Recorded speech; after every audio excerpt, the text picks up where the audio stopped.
Good evening, everyone. We are back once again with Friday Night Frenzy. And Dave, big night tonight. You know what? Lots of crowns to hand out tonight, right? Yeah, a couple titles here and there. I mean, it is district finals right in the middle of girls basketball playoffs. So, I mean, you've already seen enough of us on screen. So let's hand out some titles tonight. And let's start just down the road where the Negaunee Miners are facing off against the Houghton Gremlins in a big early district title matchup.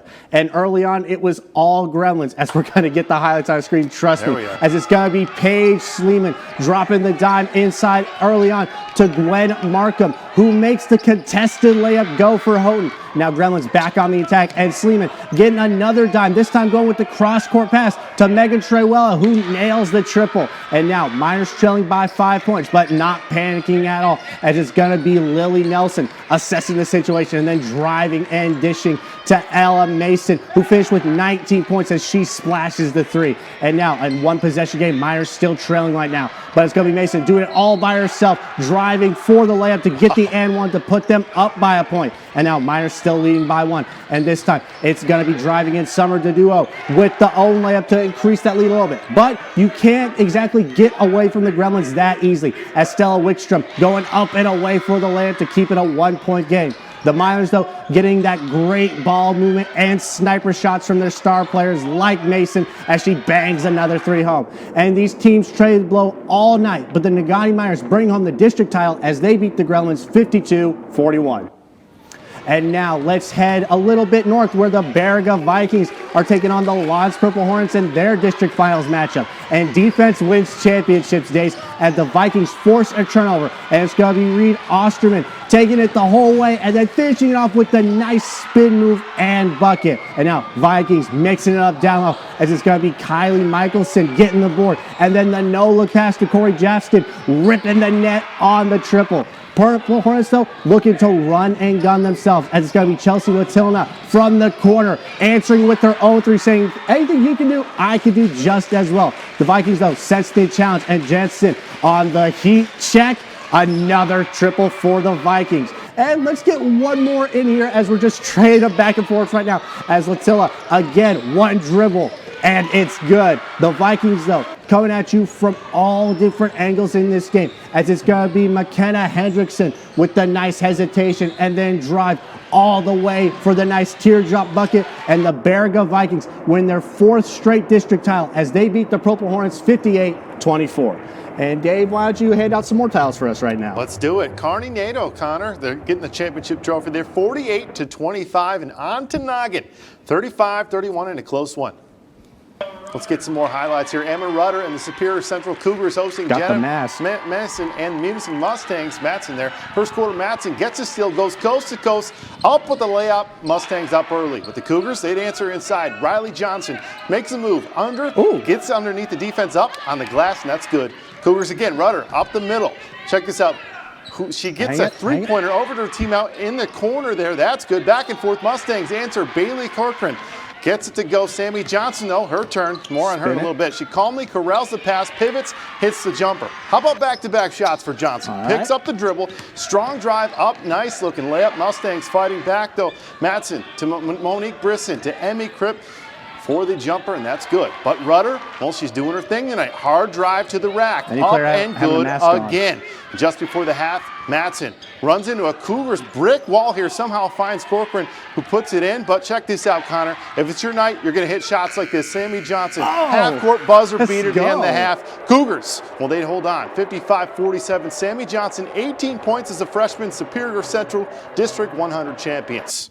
Copper Kings hosting the Hematites. Second half, Alexis Strom. Beautiful dish to Laura Giacchino, making it look easy. Jenna Mackey, though, what a year she's had. Misses a shot here, and Calumet, well, they're off. Hail Mary to Strom, to her sister Caitlin Strom. Family chemistry there, and it's good. Hematites fighting, though. Mackey to Abby Koski. Rainbow triple, nothing but the net. I think it touched the cloud there. Koski again gets the pass, goes baseline to Mackey under the hoop, and she buries it.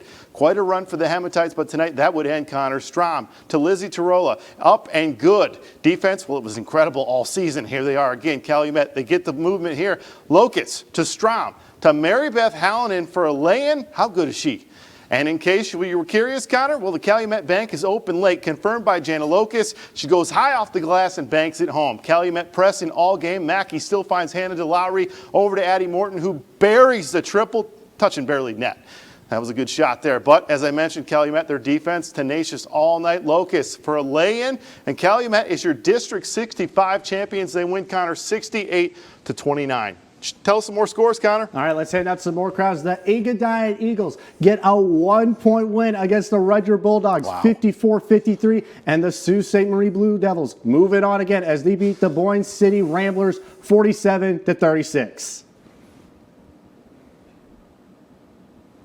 I mean, wow. I mean, Dave hand out a lot of crowds. I mean, that Baraga team, I've got a chance to see them play finally. I mean, they play up in your face defense. That's what they thrive on. I mean, it was great to see. And they got Ontonagon, a team that won 9 games in a row at one point this season, got really hot. They don't get that rematch with Ewan Trout Creek that they wanted, but I mean, still a great matchup. I mean, Kearney Nato back in familiar territory. But I mean, Calumet, I mean, talk about them a little bit. Well, I mean, Calumet, it's just, they're a dominant team. They've been there all year long. Mary Beth Hallinan, she's there. But I also want to give some love to Negaunee. Listen, this is a team with a lot of leadership that's ran into, in past years, juggernaut teams. Finally, by their leader tonight, Ella Mason, the sophomore, the lone sophomore in the lineup. She led them. She had 13 points at half, finished with 19.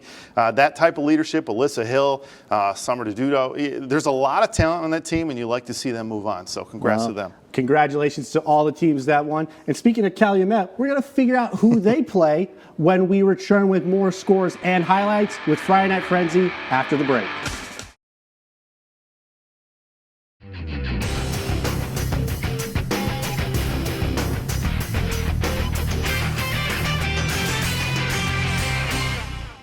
Welcome back, everyone. Dave, still March Madness. How we feeling? I mean, stressed and loving it at the same time. All right, well, let's keep the stress and love going as we have one more spot to give out in the regional semifinals, as the battle between the Bark River Harris Broncos and Menominee Maroons was a highly contested one, with the teams trading blows back and forth, as it's going to be Anna Narat with 3 defenders on her, still getting the bucket to go for Menominee. And then the Maroons pouring it on early, as it's going to be Anna Axtell from the corner, just bottoming the 3 with no interface, moving the net just a little bit. But the Broncos have been in a couple close games this year, so they have an idea what to do, with Olivia Erickson bouncing the pass down low as Lauren Zawada gets the bucket for Bark River. And then Kara Zawacki, she did cool off from her last game against the Emeralds as she nails another triple, picking up where she left off. Maroons turn though to respond. And it is a heat check moment again. This time it's going to be Axtell again in the corner, nailing another triple. And then jumping the lane. Defense turned the offense. My favorite, as Axtell going all the way. Can't quite finish it off, but Riley Doyle is there to clean up the mess for her teammate. But guess who for the Broncos? It's going to be Zawacki on the drive and the circus shot that falls. And it was just that kind of night for the Broncos, as on the free throw with the final seconds on the clock, it ticks off, and the Bark River Harris Broncos win the district title with a 37-33 win over the Maroons. And our final district title handed out tonight, the St. Ignace Saints beat the Charlevoix Raiders 50-42. Wow. All right, Dave, real quick, favorite moment of the night? I got to go with the half-court shot every time, Connor. What about you? I mean, Baraga and Bark River tied. Baraga just with 4 in a row. But I mean, seeing how the Broncos were so excited to win that district title after such a long time, I mean, it was so amazing. So congratulations to all those winners. Congrats. We look forward to see what you do in the next round. Thank you all for watching tonight. As always, be sure to follow us on Twitter, subscribe to YouTube, Facebook. You know the whole song and dance. I'm Connor. He's Dave. Have a great night and an amazing weekend. Thank you so much for watching Friday Night Frenzy on ABC 10. And follow us on Twitter at ABC10 UP Sports. And while you're at it, give me and Connor a follow as well. And if you want to stay up to date on all the sports news of the Upper Peninsula, subscribe to our YouTube channel and like us on our Facebook page.